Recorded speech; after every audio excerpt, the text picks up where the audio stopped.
Welcome to the job site. Today we are in Burlington, New Jersey at a beautiful home that sits on a gorgeous lake.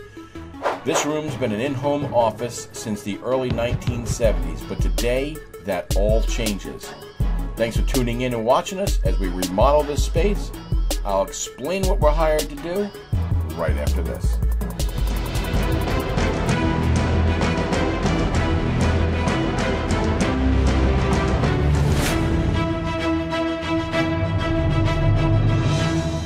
Alright, so this monstrosity here is built in. It was here since the beginning when we purchased the house. So we're going to remove this, patch any drywall behind it, patch any holes in the wall, those little nail holes and nail pops. Take out the carpet, paint the walls, paint the trim, and put a vinyl laminate floor in. So, let's get going.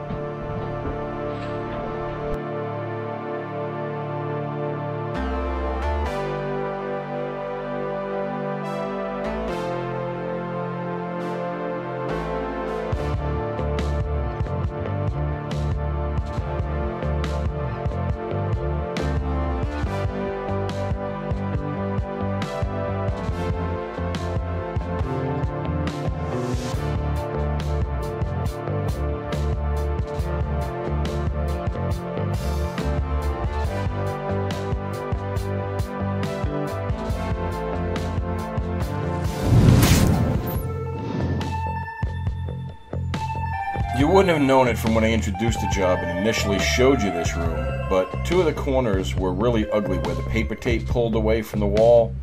And as you can see from all the white spots, this room has got the measles. All joking aside, I think I counted a total of like 62 drywall repairs in this room.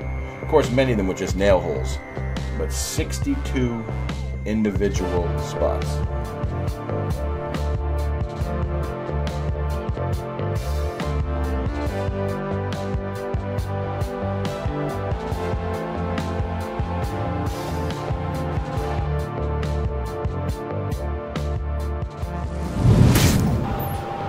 So if you got a spot on the wall where water came in and left a water stain like we have up here, you won't be able to paint over that because it's going to bleed right through the paint. Water staining is definitely more powerful than paint. So what you want is you want to get some shellac, clear shellac. And you want to spray that on there and let it dry. Once that dries, you can paint right over it with latex paint and it'll look amazing.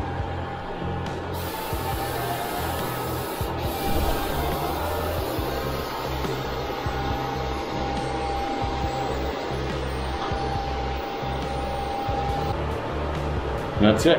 That's what you do. Once that dries, the water stains won't bleed through shellac and paint can go over it just perfectly. Now, if you have silicone somewhere, silicone's not paintable. So if someone used silicone to fill a gap or something instead of paintable caulk, spray it with this. Let it dry. Paint over your silicone. That's a pro tip for Bob's Home Services. Go ahead and hit the subscribe button because there's many more to come.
Alright, so when you have a piece like this and you need to get it in this weird shaped corner, hook it on where it needs to go, slide it up to where it needs to go, and you want to see where the space under here ends.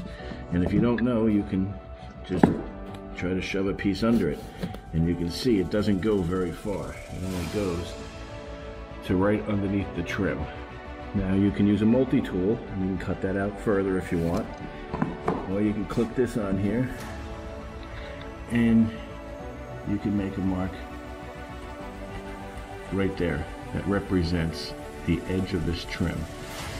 Then you need to know how far that's going to go before it goes a little further.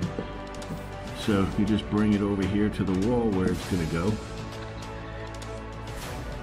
and you want to stay, when you mark here where it's going to jet back out towards the wall, you want to mark it so it's still under the trim a little bit. So we're going to go here, because you can see there's still a little bit of trim left there. So we'll cut it across, and then we'll let it go deeper to the wall there. Okay, so this is what you end up with. You see that cut? What I did was I stuck this in here. This line represents that wall. So if you look at it from the side, it lines up with that wall.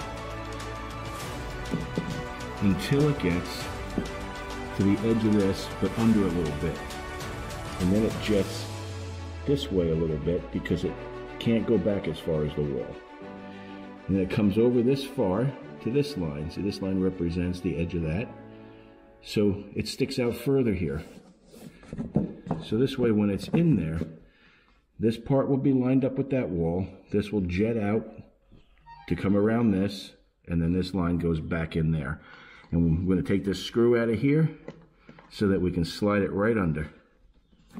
Kitana's going to do that while I go make this cut. Alright, so here's the cut. I know it's not perfectly straight, but it's going to be underneath the wood. And here's the moment of truth. I'll put it in here like this and push down on it and slide it into place. And look at that cut right around there perfectly, huh? That's what you want.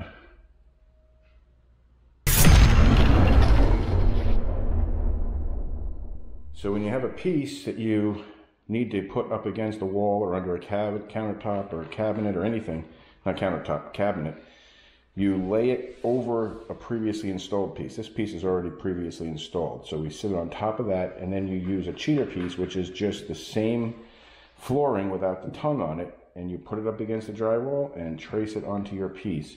And what that will do is it'll make it so when you cut this piece, it'll fit right up to the drywall with a little bit of a gap because there's space under this drywall. And as you see, Kitana's tracing it right to the end.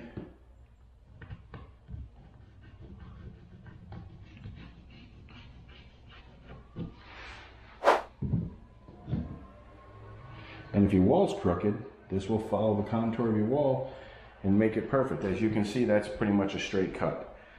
All right, let me have it. I'll take it outside and I'll cut it up for you. So you see that was laying over that other piece that was down there right here. And now it's ready to be cut right on that line. So now you're going to do the same thing again. You're going to line it up. And you're going to use your cheater piece. But this time we're going to be going around the corner. And I'll show you how we do that. After you get this perfectly lined up where it needs to be. I'm good here. I'm good here. Alright, so go ahead and trace it with your cheater. My only thing, my only question is there's a bigger gap here. Doesn't matter. Okay. We're not gonna do anything with that. Put your cheater piece against the drywall and trace her out. Because you see that it works perfectly for the other one. I understand. I'll do it the same way all the time.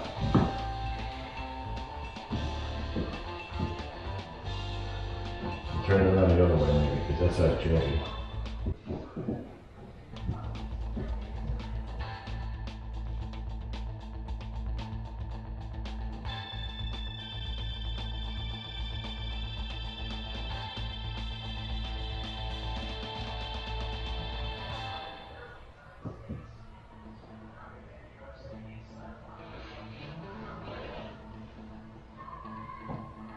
trace past the corner.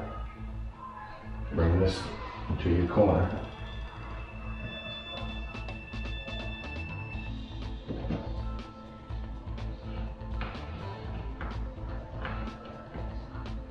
Alright, stop. Now what you want to do is you want this to come to there. So you're going to put it to your drywall and make a mark. Okay, now use your square, draw a straight line and connect the two. So you see you're only taking off to the wall here and it's going to go that way.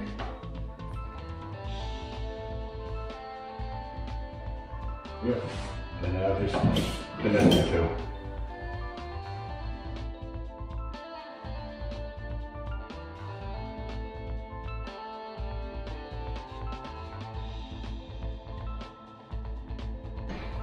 Alright, so that's what's going to come out right here, up, just taking that out, and this part will wrap around the corner.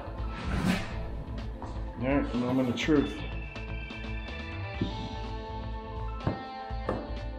And there you go. And if you look down from the wall, it's got the little bit of gap, runs right along it. Perfect.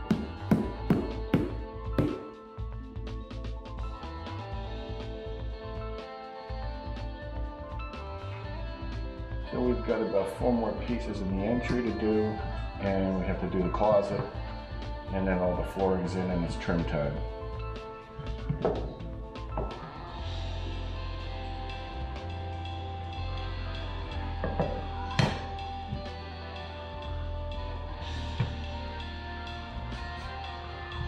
Kitana can't figure out which hand she wants to use. No, I can't. I'm at an awkward angle.